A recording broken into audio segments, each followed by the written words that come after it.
Hey everyone, I'm Steve. Welcome back to Kettle Haven Ranch.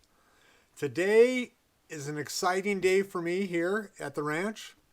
This is going to be our first video in a new playlist and new series on beekeeping. Honeybees. What a passion, what fun, excitement, and plus you get great rewards in the fall with the honey. We're going to be going through a whole list of topics. I think at least 5 videos planned, maybe more. Of course, as we go through the season, there will be stuff from out in the field. But we have a lot of stuff to cover. And quite honestly, I don't like 20-minute videos on YouTube. I'm sorry, YouTube. But I don't have the time to watch them all. I want to hit little topics a little bit at a time. This is going to be a lot of fun. If you're going to be into bees, this is the playlist for you, especially if you're a novice. So today, we're talking apiary, we're talking bees, we're talking equipment. Stay tuned.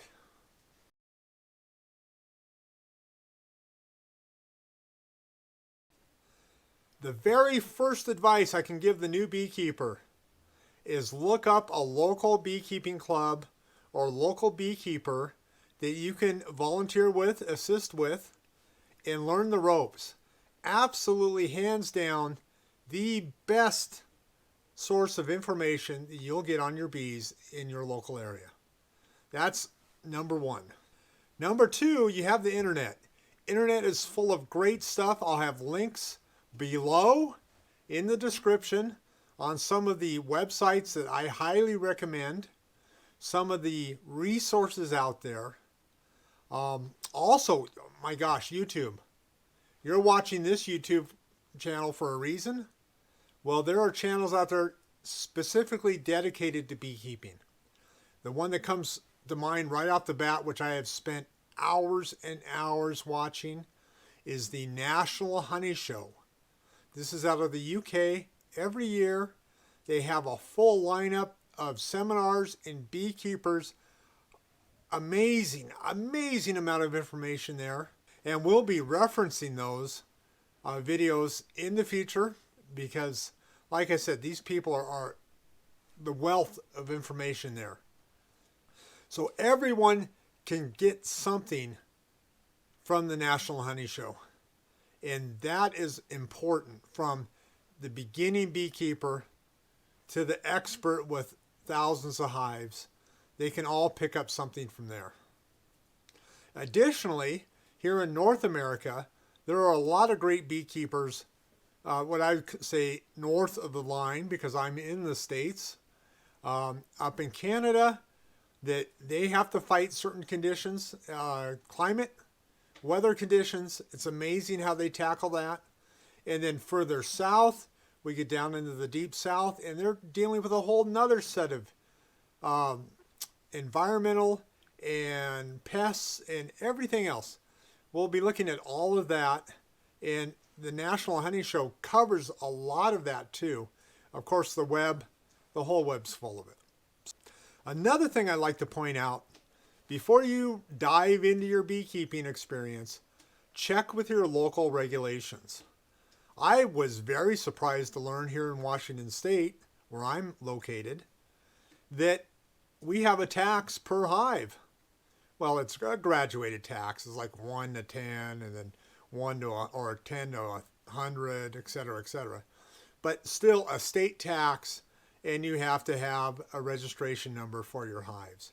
That's really silly considering on how important bees are to our environment. I mean, that's a tongue twister. And to the whole ecosystem. And here we're being taxed for it. But I digress. Check out your local rules and regulations.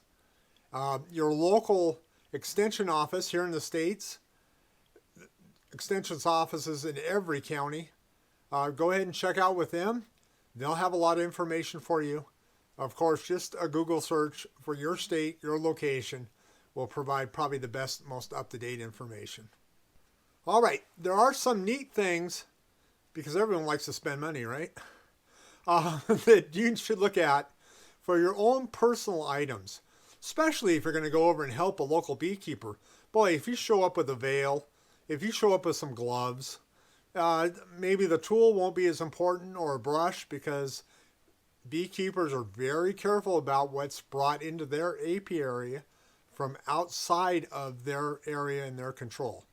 But as far as a veil, a jacket and veil attached, or a whole beekeeping suit if you want, those items, let's face it, I don't keep a lot of extra.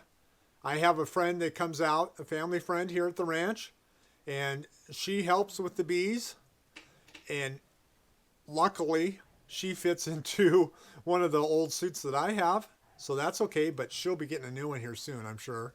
My point being, if you have your own gear, your personal equipment, and you show up to help a beekeeper, you're going to really make points, score points with them, that you brought your own stuff, and you don't have to bum it off of them, and they don't spend time scrounging around trying to find something that works. Now, another thing, to add importance to this, there might be a reason they don't wear that old bee suit.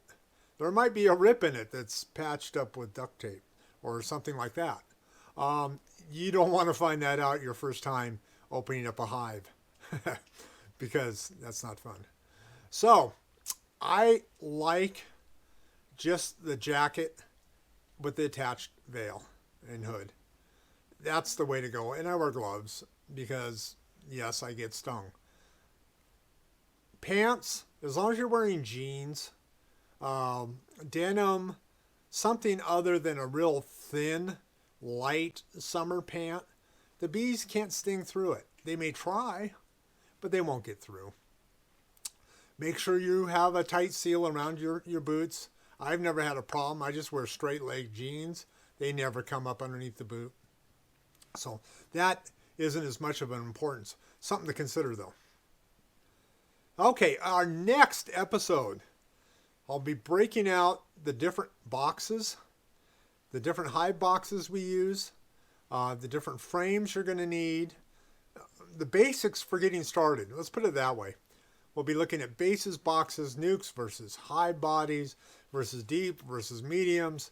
Boy, there's a lot to learn, a lot of fun here. If you want to follow along, and I sure invite you to, hit the subscribe button at the end of the video, hit the like button, and ring the notification bell to be notified of all future videos in this series and on this channel at Kettle Haven Ranch. Additionally, down below, I'll always have in the description different links to these products on Amazon. You don't have to go to Amazon and purchase it through them. Shop around if you want to, but I do provide that so everyone can see it and see the links to recommended items that I use. I don't recommend stuff that I don't use. So that's a consideration there.